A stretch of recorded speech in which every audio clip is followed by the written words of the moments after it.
പോകുന്നത് ബംഗ്ലാദേശിലേക്കാണ്. ബംഗ്ലാദേശിൽ പ്രശസ്ത റോക്ക് സംഗീതജ്ഞൻ ജെയിംസിന്റെ സംഗീത നിശയ്ക്ക് നേരെ ആക്രമണം ഉണ്ടായിരിക്കുന്നു.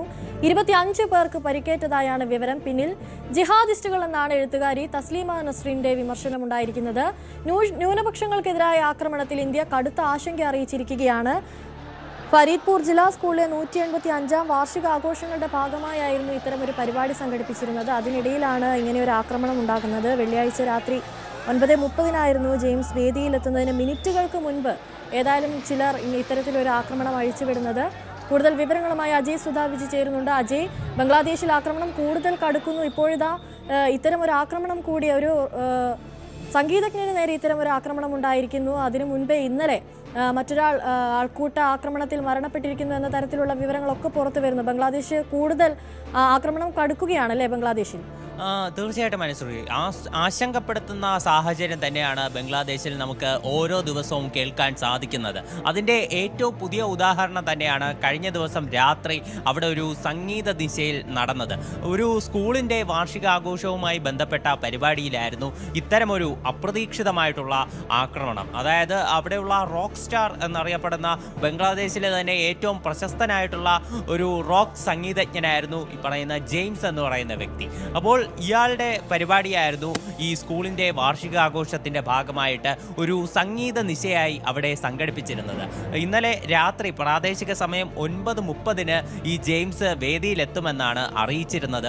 അപ്പോൾ അതിനിടയിലായിരുന്നു കുറച്ച് പേർ അവിടെ ആ സ്കൂളിനുള്ളിലേക്ക് കടന്നു വന്നത്. ആയുധങ്ങളുമായിട്ടും അതുപോലെ തന്നെ ഒരു അക്രമത്തിന് ആഹ്വാനം ചെയ്തുകൊണ്ടുമായിരുന്നു ഇവരുടെ കടന്നുവരവ്. അപ്പോൾ അവിടെ വിന്യസിച്ചിരുന്ന സുരക്ഷാ ജീവനക്കാർ ഇവരെ പെട്ടെന്ന് തന്നെ തടഞ്ഞു നിർത്തിയപ്പോൾ പെട്ടെന്ന് ഇവർ അക്രമാസക്തരാവുകയും അവിടെ കൂടിയുന്ന ജനങ്ങൾക്ക് നേരെ കല്ലുകളും വടികളും ഉൾപ്പെടെ വലിച്ചെറിയുകയുമായിരുന്നു. ഇഷ്ടികകൾ ഉൾപ്പെടെ അവർ ജനക്കൂട്ടത്തിന് നേരെ എറിഞ്ഞുവെന്നാണ് ദൃക്സാക്ഷികൾ സൂചിപ്പിക്കുന്ന ഒരു പ്രധാനപ്പെട്ട വിവരം. ഈ ജനക്കൂട്ടത്തെ ആക്രമിച്ചതിൽ കുറഞ്ഞത് 25 പേർക്കെങ്കിലും പരിക്കേറ്റതായിട്ടാണ് നിലവിൽ നമുക്ക് വിവരം ലഭിക്കുന്നത്. കുട്ടികൾ ഉൾപ്പെടെ ഈ പരിക്കേറ്റ ആളുകളിലുണ്ട്. കാരണം ഈ സ്കൂളിൻ്റെ പരിപാടി ആയതിനാൽ തന്നെ നിരവധി കുട്ടികളും അവിടെ എത്തിയിരുന്നു. കുട്ടികൾക്കുൾപ്പെടെ പരിക്കേറ്റിരുന്നു. ഈ സംഗീതത്തിനും അതുപോലെ തന്നെ നൃത്തത്തിനും എല്ലാം എതിര് നിൽക്കുന്ന തീവ്ര ഇസ്ലാമിസ്റ്റ് ഗ്രൂപ്പുകളാണ് ഈ ആക്രമണത്തിന് പിന്നിൽ എന്നാണ് ഒരു ആരോപണം ഉയരുന്നത്. ഇതേ ആരോപണം തന്നെയാണ് എഴുത്തുകാരിയായിട്ടുള്ള തസ്ലീമ നസ്രിനും ഉന്നയിച്ചിരിക്കുന്നത്. അവർ പറയുന്നത് ജിഹാദിസ്റ്റുകളാണ് ഇത്തരമൊരു ആക്രമണം നടത്തിയതെന്നാണ്. എന്നാൽ ഇതിനെ സംബന്ധിച്ച് മറ്റ് അവിടെ ഭരണാധികാരികളൊന്നും ഈ വിവരം സ്ഥിരീകരിക്കുന്നില്ല. ഇത്തരമൊരു ആരോപണം അത് വളരെ ശക്തമായിട്ട് തന്നെയുണ്ട്. പ്രത്യേകിച്ച് ഇപ്പോൾ ബംഗ്ലാദേശിൽ ഈ ഇടക്കാല സർക്കാർ അധികാരത്തിൽ വന്നതിന് ശേഷം ഈ ന്യൂനപക്ഷങ്ങൾക്കെതിരെയുള്ള ആക്രമണം, അതുപോലെ തന്നെ ഇത്തരത്തിൽ തീവ്ര മത ഗ്രൂപ്പുകൾ, തീവ്ര മത നിലപാടുകൾ സ്വീകരിക്കുന്ന ഇത്തരം ഗ്രൂപ്പുകൾ അവരുടെ ഒരു വിളയാട്ടം തന്നെയാണ് ബംഗ്ലാദേശിൽ നടക്കുന്നത് എന്ന് വ്യാപകമായിട്ടുള്ള വിമർശനം ഉയർന്നിരുന്നു. അപ്പോൾ അതിനെ ശരിവെക്കുന്ന തരത്തിലാണ് ഈ ഒരു സംഗീതജ്ഞന് നേരെയുള്ള ആക്രമണം നടന്നത്. എന്തായാലും ഇയാൾക്ക്, ഈ ജെയിംസ് എന്ന് പറയുന്ന സംഗീതജ്ഞനോ ഇയാളുടെ മറ്റ് സഹപ്രവർത്തകർക്കോ ഈ ആക്രമണത്തിൽ പരിക്കേറ്റിട്ടില്ല എന്നുള്ളത് ആശ്വാസം നൽകുന്ന കാര്യം തന്നെയാണ്.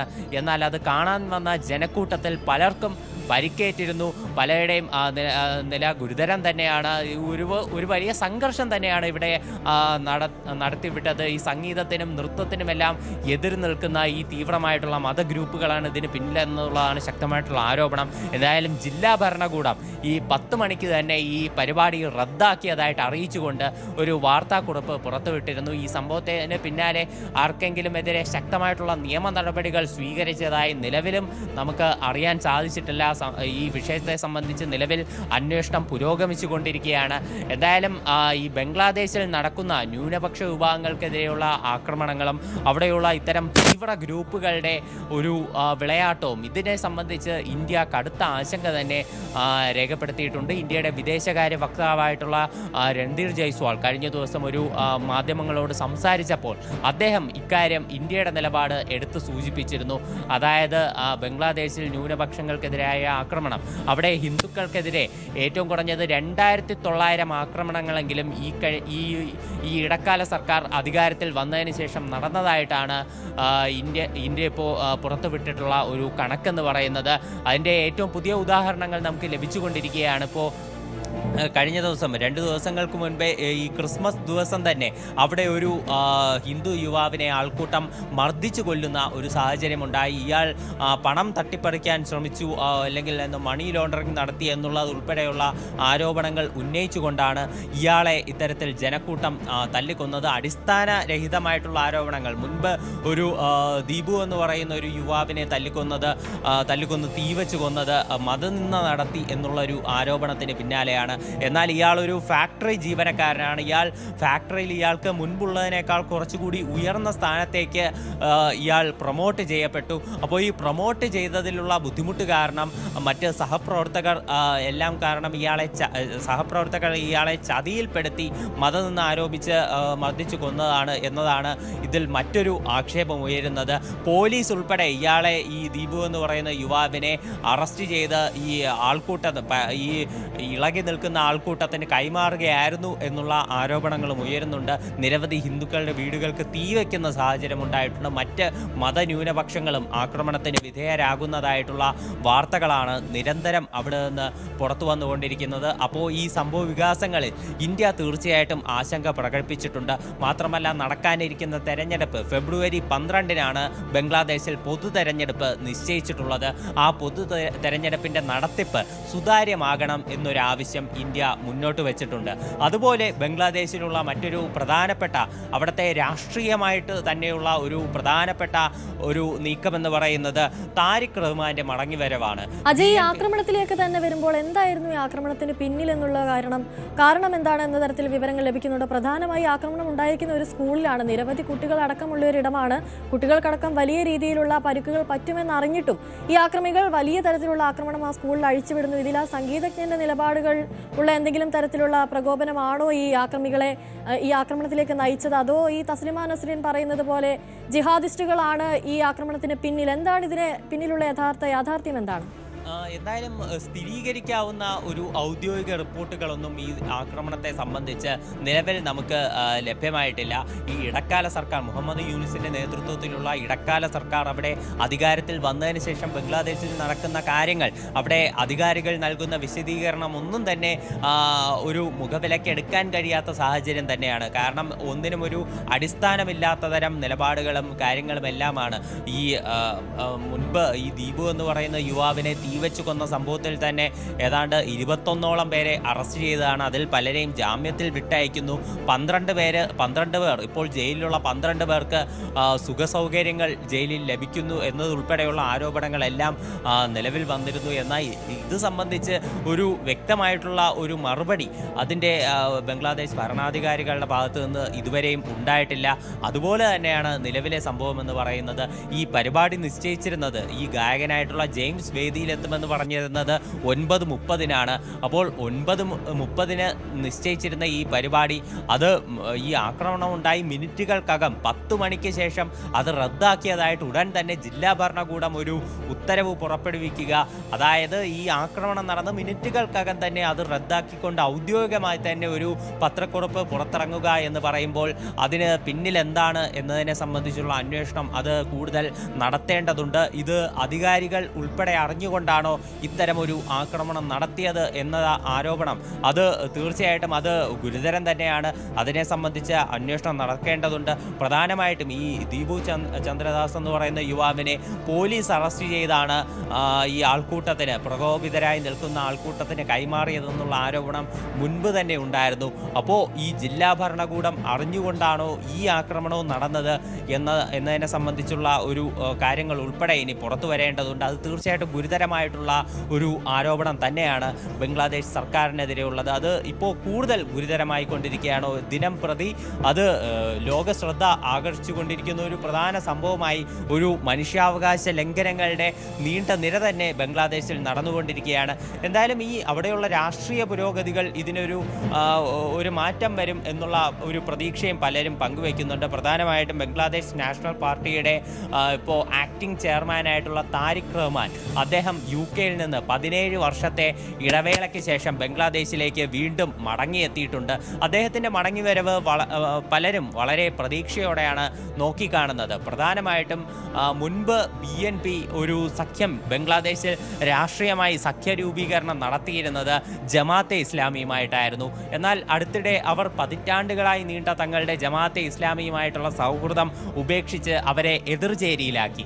അപ്പോൾ നിലവിൽ ഫെബ്രുവരി 12-ന് നടക്കാൻ പോകുന്ന തെരഞ്ഞെടുപ്പിനെ നേരിടുന്ന മുഖ്യ കക്ഷികളാണ് ഈ BNPയും ജമാഅത്തെ ഇസ്ലാമും. പക്ഷേ ഇത്തവണ അവർ തെരഞ്ഞെടുപ്പിനെ നേരിടുക 2 പക്ഷങ്ങളായിട്ടായിരിക്കും. അപ്പോൾ ഈ 2 പാർട്ടികൾക്കും ബംഗ്ലാദേശിൽ നല്ല രീതിയിൽ സ്വാധീനം ചെലുത്തുന്ന പാർട്ടികളാണ്. മറ്റൊരു പാർട്ടി അവിടെ ബംഗ്ലാദേശിൽ ഇപ്പോൾ ഉയരം കൊണ്ടത് അവിടെ 2024-ൽ ഷെയ്ഖ് ഹസീനയ്ക്കെതിരെ നടന്ന വിദ്യാർത്ഥി പ്രക്ഷോഭങ്ങളുടെ ഫലമായി രൂപീകരിക്കപ്പെട്ട നാഷണൽ സിറ്റിസൺ പാർട്ടിയാണ്.